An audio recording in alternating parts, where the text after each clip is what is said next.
Ah, Australia. From the lovely, friendly citizens that inhabit the quiet coastal towns, to the lush, exotic vistas that make up the beautiful and expansive landscape, Australia is truly one of the most beautiful countries in the world, isn't it?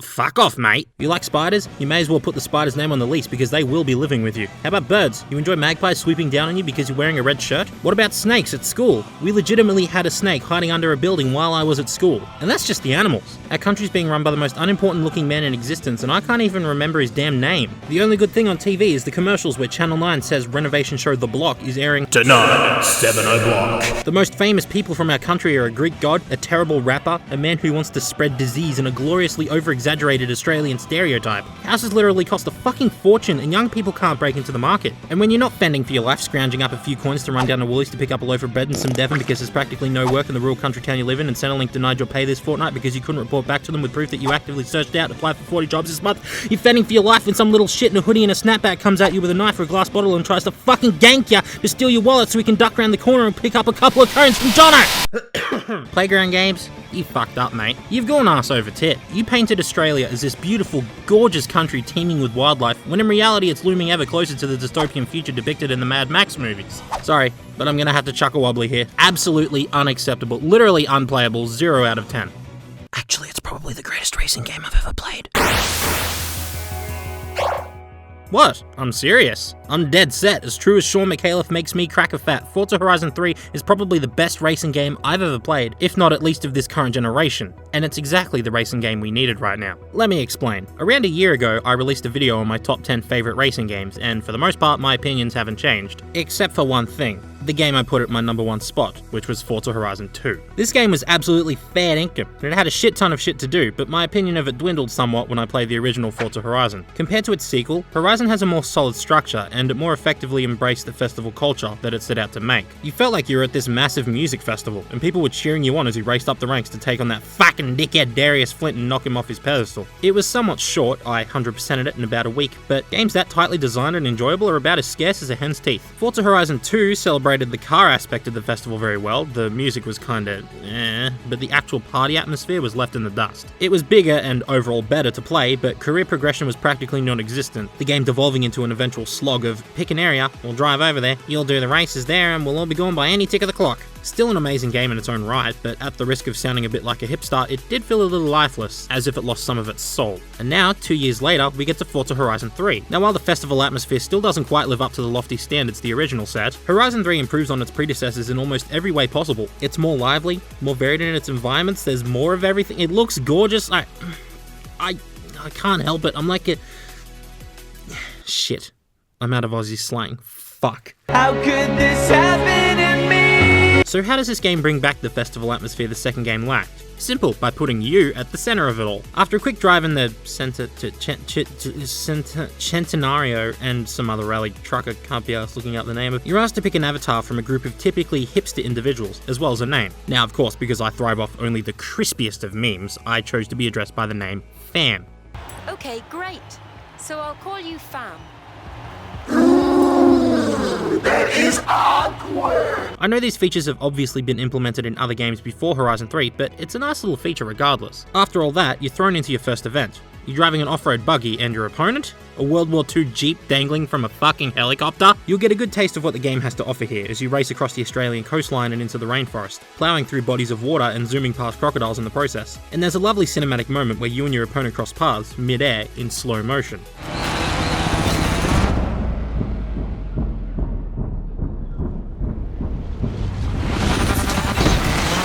After all that nonsense, you pick your first car and choose a license plate. Being Australian and extremely unoriginal, the first word I tried was the word cunt. Unfortunately, local car expert Warren isn't having any of that. I mean, that is pretty funny, but no. Excuse me, I am your boss. Boss, boss, boss, boss, boss. Mate, I'm Australian. I appreciate your commitment to profanity, but this is a family show we're running here. Well, if I can't have the word cunt engraved on my license plate, I guess I'll just have to go the next best thing. Cunt! I should briefly mention Warren, actually. He's one of the guys helping you out while you take part in the festivities, so to speak. Some people might be turned off by his stereotypical and overly exaggerated accent, but I find it refreshing in a world where every video game character is either American or British. Hey, look out of my way! I've got 800 horses here, I'm not afraid Warren is a nice contrast to PR lady Kira, who hails from Ireland. While Warren is a bit more carefree, Kira is a bit more conservative, which makes sense, she's the one essentially getting the word out about the festival. Honestly, in the end it's really simple character interaction, but it's a nice balance between having too much unnecessary story and having no dialogue at all. Both Warren and Kira are fairly unobtrusive as well. Thank God. The gameplay remains relatively the same as Forza Horizon 2, that is to say, it's what's best described as a simcade. It takes the pseudo-simulation handling and physics of the core Forza Motorsport series and makes them more accessible by giving them more of an arcadey feel. I get the feeling that some people might prefer one extreme to the other, as you will still need to brake for some corners and adjust the throttle accordingly, but for the most part you can careen across the Australian countryside without a care in the world. What makes it different is now you're the boss of the Horizon Festival. What this means is you choose where the festival goes and what races happen next. Instead of just rocking up to a predetermined event, you can now tweak each and every race to your exact liking with a new blueprint feature. You can change the number of laps, weather, and what type of cars you race, even down to individual models, before giving it a, fitting name.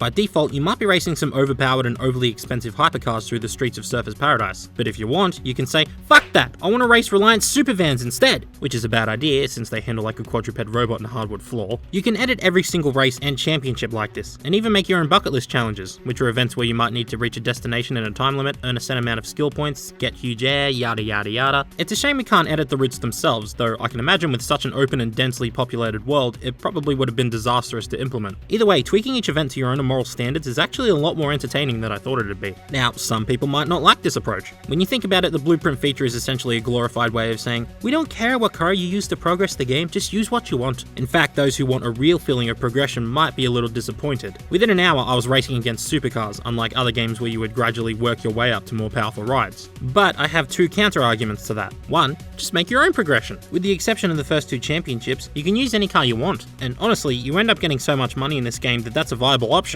And secondly, this game isn't so concerned with a feeling of progression. Playground Games, true to their name, have created a massive playground for you to practically do whatever the hell you want, which, in the end, is kinda what I like about it. Oh yeah, the world! Oh my god, Australia is amazing. It's twice the size of Horizon 2's map, and while it seems small, and it definitely is compared to the Crew, Fuel, or Test Drive Unlimited, it makes up for in density. The open worlds in those previously mentioned games are massive, but ultimately kind of boring to drive around because of the lack of terrain diversity and, well, things to do. Horizon 3 has both of these, and then some. There are so many cool little places to drive around and explore, ranging from a particularly beautiful rainforest to the iconic Australian outback to the bustling streets of Surfers Paradise. And every area you explore has a plethora of things to do. For example, hey, I'm bored, races are boring, you're boring game. You know what I want to do? Find collectibles. On top of that, this game is utterly gorgeous. Horizon 3 is quite possibly one of the best looking games out there. Nah, Forza looks shit, Val, kill yourself. Shut up, Nick, you little twat.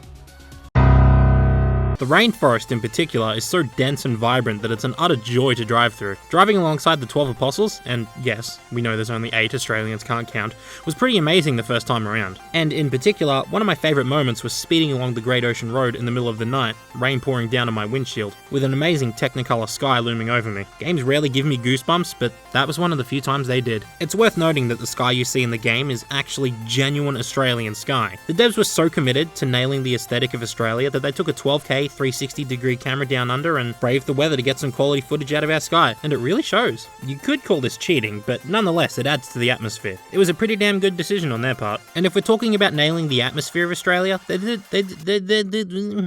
a pretty bang-up job. Do you hate Telstra because your internet keeps disconnecting for seemingly no good fucking reason? Now you can take out their phone booths and score points for doing so. They even put the correct road signs and coloured wheelie bins in. There's something so cool about seeing stuff you see on an everyday basis immortalised in a video game, and it's a feeling us Aussies haven't been able to experience until now. Sure, the map itself is rather inaccurate as hell, considering the 12 Apostles are right next to Byron Bay when, in reality, they're hundreds of kilometres apart and on opposite sides of the country, but who cares? The map's fun to drive around, so no skin off my nose. There's a very distinct lack of potholes though. Like, seriously, there's a pothole on literally every single street in Australia. And I'm not even using the word literally in that sort of ironic way like leafy or something, but I'm dead set. Like, potholes are our main export. There's a pothole on almost every single street in Australia. Poor form, Playground Games. There's some cool new online additions too, most notably 4-player online co-op. You now have the option of playing the entire game in co-op, and everything you do while playing at someone else's festival will transfer over to your festival. So you're always progressing the game no matter what you're doing. And let me tell ya, there's nothing more satisfying than hearing the cries of dismay from your co-op buddy as you overtake them on the last corner while your car's horn blurts the funeral march.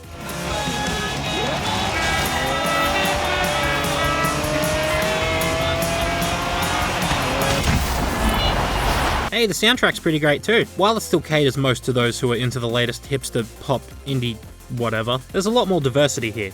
There's a grand total of 2 metal songs! Okay, but seriously, it's really quite amazing. As much as I like my music heavy and intense, I found myself listening to Horizon Pulse and Hospital Records Radio, which dabble in pop and drum and bass respectively. Whoever decided putting CHVRCHES Clearest Blue in the game was a good idea is going to be tracked down and they're getting a big sloppy garlic bread smelling kiss from me. Don't like the game's soundtrack? Well, you're a fusspawn, ain't ya? Just tune into the Groove music station instead. If you've set up a playlist in Microsoft Groove, then you'll be able to hear it in the game. And that includes both music from Groove itself, which incurs a subscription fee after the included 14-day trial runs out, as well as any music in your music folder on OneDrive, which is completely free. The music is incorporated directly into the game, automatically adjusting volume as characters talk, and it even plays at your festival, which is one of the coolest fucking things ever.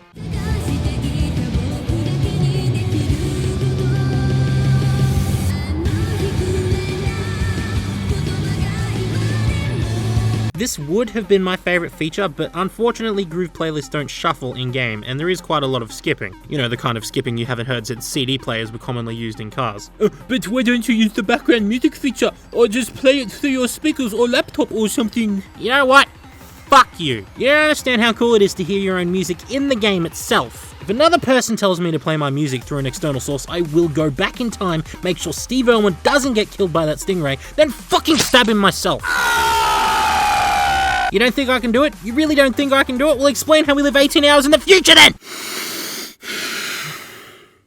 Really, there's not much more I can say here. There are showcase events, which pit you against several different kinds of vehicles, like a train and a herd of speedboats, and I wish there were more of these. There are barn finds, where you venture out into the outback and track down an abandoned car, which Warren will then restore for you. There are street races and midnight battles, which will reward you with pink slips to race as cars if you do well enough. Your own driving ability is measured and transferred into an AI called a drivatar, which then races against your friends. There's drift zones, speed traps, and jumps to find and dominate. There's over 350 cars to collect. The auction house has finally returned, allowing you to auction your cars off eBay style. You can paint your cars and share them online. 2 expansions are coming, the first of which arrives before the end of the year. There's body kits! Fucking body kits! Alright, that's it. This video has been too positive. I do have a few little nitpicks with the game, but in the end, they're just that, nitpicks. I guess some of the track design is a little uninspired. There are some cool circuits, such as the one that takes place in a construction site, and cross-country events are still really fucking cool, but most of the routes are a bit basic in design. This is where a proper route editor would have come in handy, but the racing itself more than makes up for the occasionally bland track design, of course. Making events is a lot of fun, but the game limits you to only making 1 exhibition event and 1 championship per route. This is probably the tiniest of nitpicks, but still, man, I'm really struggling to find any negatives here. I guess if we want to get really well and truly nitpicky here, we're driving around in Australia, yet most of the cars are left-hand drive, despite the fact that all us Aussies are ass backwards and drive on the left. It probably has to do with licensing, or the fact that they didn't want to remodel a car, or that Forza's main audience is American probably, or the fact that no one cares! Oh, and there's a radio station called Future Classic, which features all Australian music. The songs on there are good, definitely, but there isn't a single mention of AC/DC, Powderfinger, Midnight Oil, or Lee Harding. Where is my Lee Harding playground games? What's up,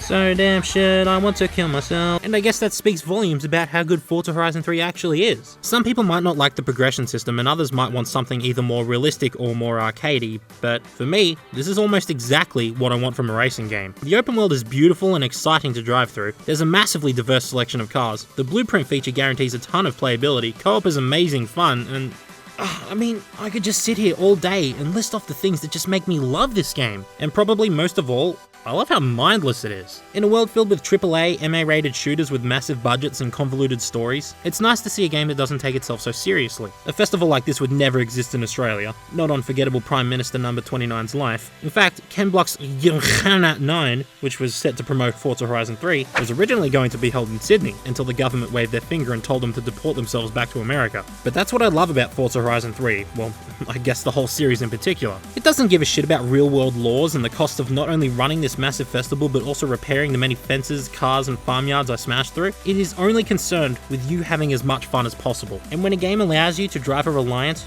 pull up alongside other Reliants, blurt your custom Mexican hat dance horn at them,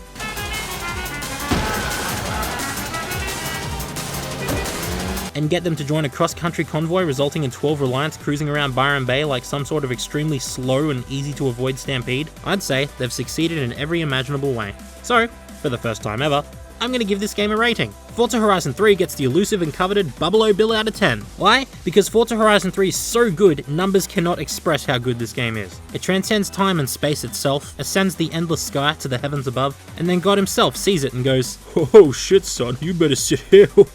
That's hella lit, my fam. To any religious people, I have no regrets. I mean, God's dead anyway. Did you even watch High School DxD? Anyway, thanks for watching my Forza Horizon 3 review. Did you enjoy it? Good for you, scamp. Hit that subscribe button, maybe even like and comment for the hell of it. If you're disappointed that I didn't use enough Aussie slang, feel free to hit dislike, you man with a small penis you. The next video will also be a review, and I'm quite excited for this next one as it's a little closer in line to what I want my reviews to really be, so hopefully you guys will like it too. Everything wrong with Ratchet Deadlock comes after that, of which I profusely apologise for the delay, and then of course after that, the My Little Pony video. I wanna fucking die. Submissions for everything wrong with Ratchet Deadlocked are now officially closed. If I get any more, then unfortunately I will have to disregard them. I've gotten so many responses for Deadlocked, more than I could have possibly imagined, so thanks to everyone who submits sins. You can still submit sins for any of the games from Size Matters and Tools of Destruction onwards, so do that, whatever. Finally, from here on out, I'm doing a tier of grace and giving shoutouts to people who I think deserve them, free of charge. I don't want or need anything in return, I just want to shout out people on YouTube who I genuinely like and think deserve the exposure. Even though with how few subs I have, I doubt it'll drive many subs towards them, but whatever, I don't fucking care. So this time my shout out goes to Helix 101. He just recently made an amazing Overwatch anime opening, but make sure you check out his Let's Plays too. And just because I'm doing shout outs doesn't mean you can email me and go, Oh, Val, I'm your biggest fan. Can you please put me in your video? I have 4 subs. Alright, I'm done. My throat hurts. Like, comment, subscribe, click the alert button, and get the fuck out of my house. Alright, that'll do. I'm done. This series is done. It's done. It's done. It's done. Sigourney fucking Weaver. On top of that, this game is utterly gorgeous. Horizon 3 is quite possibly one of the best looking games out there. Can he drive? Can he drive? You know what DK stands for? Donkey Kong? Drift King. Drift? What do you mean, drift?